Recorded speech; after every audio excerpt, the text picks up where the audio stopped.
काय रे दादा, अजून इथे बसलायस? कोण होता रे तो तुझा? तो तर आता माझा कोणी नाही राहिला, पण विचार करतोय की उद्या माझ्यासाठी कोण कोण येतील, कुठून कुठून येतील. पण मी जिवंत असताना कधी मला कोणी विचारलं नाही. माझी आलेली वेळ, मी केलेले संघर्ष तेव्हा पण कोणी विचारलं नाही.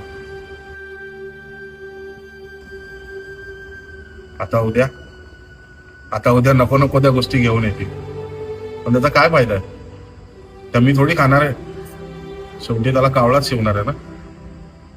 मी आता तोच विचार करतोय की उद्या किती खोटे खोटे लोक माझ्या समोर येतील आणि खोटं खोटं नाटक करून रडतील.